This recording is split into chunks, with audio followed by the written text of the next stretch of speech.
माझे हृदय तुमच्याकडे आहे, पण मी दादांबरोबर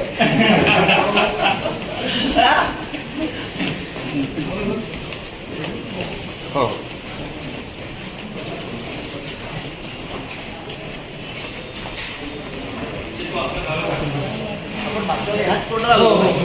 एक सहभागी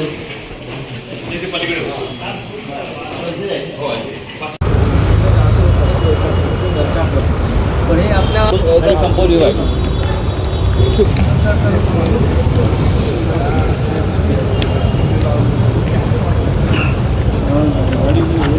नेमकं काय झालंय कोर्टामध्ये, काय निर्णय झाला आपल्या दोन्ही नेत्यांमध्ये? भूषण मोबाईल बघा, बाजूला माझ्या कोण आहे? दादाजी भुसे आहेत. मी इथे बाजूला आहे. आम्हाला दोघांनाही जेव्हा न्यायालयानं पाहिलं तेव्हा असं केलं, म्हणजे संपलं ना, संपलेलं आहे, विषय राहिलेला नाही. ज्यांच्यामुळे विषय निर्माण झाला तेही आमच्यात राहिलेले नाही, तेही सत्ता पक्षात गेलेले आहेत. आता त्यांचं त्याने पाहावं या मताचा मी आहे. दादा भुसे यांनी अत्यंत ग्रेसफुली हा विषय संपवण्यासाठी सहकार्य केलं, ही चांगली आनंदाची गोष्ट आहे. म्हणजे दादांचे आणि आमचे जे पूर्वीचे नातेसंबंध आहेत ते इथे कामी आले.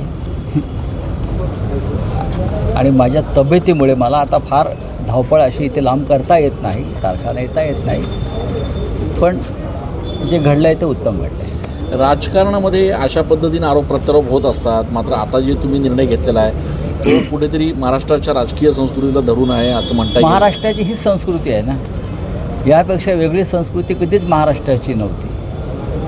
आणि ही संस्कृती कायम राहावं असं आम्हाला दोघांनाही वाटतं. दादा बोलतील ना आता. बरं साहेब, पण यापुढे पुन्हा अशी वक्तव्य होतील का? बघा, ते वक्तव्य मुळात ज्या आधारावर मी केलं होतं,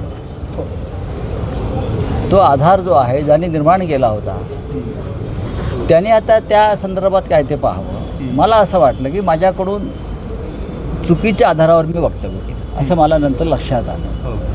आणि ज्यांनी ते समोर आणलं ते आता स्वतःच दूर गेलेले आहेत. त्याच्यामुळे मी कशा करता या विषयावर दादांशी भांडू, हा माझा सरळ मुद्दा आहे. ज्यांना भांडायचं असेल ते भांडतील किंवा लढतील. कुठे प्रकरण सत्ता पक्षामध्ये तेही गेलेले आहेत, दादा स्वतः मंत्री आहेत. आपली दिशाभूल झाली होती असं वाटतं का? कडनं प्रतिज्ञापत्र सादर करण्यात आलं, दिलगिरी व्यक्त केली का? आपल्याकडनं नेमकं सादर काय झालं? नाही, आम्हाला हा विषय संपवायचा आहे. माझी भूमिका एवढीच होती जेव्हा माझ्यासमोर आलं तेव्हा की हा कारखाना अद्याप जो आहे तो उभा का राहिला नाही. पण त्या संदर्भात मी नंतर माहिती घेतली, दादांकडून सुद्धा माहिती आली. आणि मला असं वाटतं ह्या विषयावर फार चर्चा आता करू नये, जे झालं आहे ठीक आहे. रावसाहेब, आपली दिशाभूल झाली होती असं वाटतं का आपल्याला? सर हिंदी में आपली दिशाभूल झाली होती असं वाटतं? दादा म्हटला मागे घेतलाय का?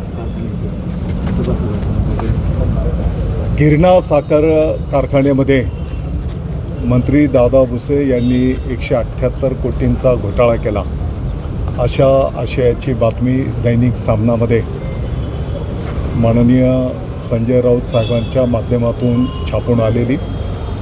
मला वाटतं की सर्व मालेगाव आणि पंचक्रोशीच्या जनतेला माहिती आहे, एकेकाळी सहकार क्षेत्रातून उभा राहिलेला हा गिरणा सहकारी साखर कारखाना DRT कोडच्या माध्यमातून विक्रीला जेव्हा निघाला होता तर त्या काळामध्ये साधारणतः एक 11,000च्या आसपास सभासद शेतकऱ्यांनी एकत्र येऊन हा कारखाना परत एकदा याच तालुक्याच्या शेतकऱ्यांच्या मालकीचा राहिला पाहिजे म्हणून साधारणपणे 1100 रुपयाच्या पटीमध्ये शेअर्स उभे केले होते. आपल्या सर्वांना माहिती आहे की एक महिनाभर सर्व पक्षीय लोकांनी एकत्रितपणे येऊन हा प्रयत्न केला होता. दुर्दैवाने काही लोकांनी त्या काळी पण अफवा पसरवल्या आणि मोठं भाग भांडवल आपलं उभं राहू शकलं नाही. जी काही 1,60,70 लाख रुपये रक्कम जमा झाली होती, ती रक्कम नंतरच्या काळामध्ये आर्मस्ट्रॉंग कंपनीने जो कारखाना घेतला त्या कंपनीला RTGSच्या माध्यमातून आपण ती ट्रान्सफर केलेली आहे. हे सर्व गोष्टी रेकॉर्डवर आहे. आणि मग असं असताना जो काही आरोप आपल्या मालेगाववर केला गेला आणि त्याच्यामुळे मालेगावच्या शेतकऱ्यांचा अवमान झाला, या भावनेतून आम्ही सर्व पदाधिकाऱ्यांनी एकत्रितपणे चर्चा करून मग एकतर हे शब्द मागे घ्यावेत अशा प्रकारची भावना आम्ही माननीय राऊत साहेबांकडे व्यक्त केलेली. तसं त्यांना नोटीस दिली होती आणि तसं भूमिका त्यांनी न घेतल्याच्यामुळे मग या ठिकाणी खटला दाखल केलेला होता. नंतरच्या काळामध्ये राऊत साहेबांनी याचं सगळं पडताळणी केल्याच्या नंतर त्यांना हे आढळून आलं आहे की आपण केलेला जो काही आरोप आहे तो चुकीचा आहे, निराखस खोटा आहे. ज्यांनी त्यांना माहिती दिलेली होती, मला अपेक्षित होतं की त्यांनी नावसुद्धा घ्यायला पाहिजे होतं. हो, मी सांगतो ना, मी सकाळी नाव घेतलेलं आहे. तर अद्वै हिरे यांनी ही माहिती दिली होती, सत्य आहे. सकाळी मी या विषयावर बोललेलो आहे. तर त्या खोट्या माहितीच्या आधारावर त्यांनी ते आरोप केलेले होते आणि मग त्यांनी आत्ताच्या घडीला मालेगावच्या शेतकऱ्यांची, नागरिकांची, सभासदांची दिलगिरी माफी मागितलेली आहे आणि म्हणून त्यांच्या तब्येतीचाही विषय आहे. या सर्व गोष्टींचा विचार करून आज हा खटला मागे घेण्यात आलेला आहे. आमच्या राहतील बघा, त्यांनी ती चुकीच्या आधारावर म्हणजे मधला पॉईंटच काढून टाकला होता. 1,78,00,000 डायरेक्ट 178 कोटी करून टाकले होते आणि म्हणून मालेगावच्या शेतकऱ्यांचा, नागरिकांचा जो संभ्रम, गैरसमज झालेला होता, आज त्यांनी दिलगिरी त्या शेतकऱ्यांची माफी मागून तो दूर केलेला आहे आणि त्यांच्या तब्येतीचंही कारण आहे. या सर्व गोष्टी पाहता मालेगावच्या शेतकऱ्यांनी सांगितलं की आपण त्यांच्या विनंतीला मान देऊ, हा खटला मागे घेऊ. साहेब म्हणते त्याप्रमाणे नातेसंबंध, जुना जो तुमचा स्नेह होता तो या ठिकाणी कामी आला नाही. मला वाटतं कायम राहील का की याच्यापुढे? ही वस्तुस्थिती आहे की गेली काही वर्ष त्यांच्या नेतृत्वाखाली आमच्यासारख्या कार्यकर्त्यांनी पण काम केलेलं आहे. मला विश्वास होता की त्यांनाही माहिती आहे की दादा भुसे काय करू शकतो आणि काय करू शकत नाही. आणि मग असं असल्यानंतर त्यांच्याकडनं पण मला अशी अपेक्षा नव्हती. किमान कोणतीही गोष्ट बोलताना आपण त्याची खातरजमा करून घेतली पाहिजे.